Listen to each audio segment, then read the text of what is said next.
আসসালামু আলাইকুম প্রিয় দর্শক। সামাজিক যোগাযোগের মাধ্যমে একটি মেয়েকে আপনারা দেখতে পাচ্ছেন, ভাইরাল একজন চলচ্চিত্র বা নাট্য একজন অভিনেতার নাতনি, সে লুবাবা নাম। তো সেই কয়েক মাস আগেই বা এক বছর আগে এরকম টাইমে সেই ইসলামের মধ্যেই ঢুকে গেছে ভালোভাবে। আলহামদুলিল্লাহ, সেই গতকাল বা দু একদিনের মধ্যেই প্রকাশ করেছে তার বিবাহ। ঠিক আছে, সে 6 মাস আগে বিবাহ করেছিল, ওইরকম একটা মানে তাকে কোটায় নিতে পারে তার 18 বয়স হইলে আর কি।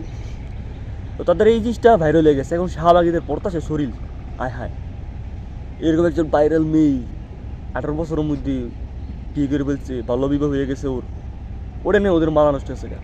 কিন্তু একই সময় আরেকটা ছবি ভাইরাল হয়েছে, একটা বয়স্ক মেয়ে, বয়স্ক ছেলে, তাদের মনে বিয়ে হয় না সম্ভবত বা হয়েছে এরকম, টয়লেটের ভিতরে অনৈতিক কাজ করতেছে, খারাপ সম্পর্ক করতেছে, আপনারা বুঝতেই পারছেন।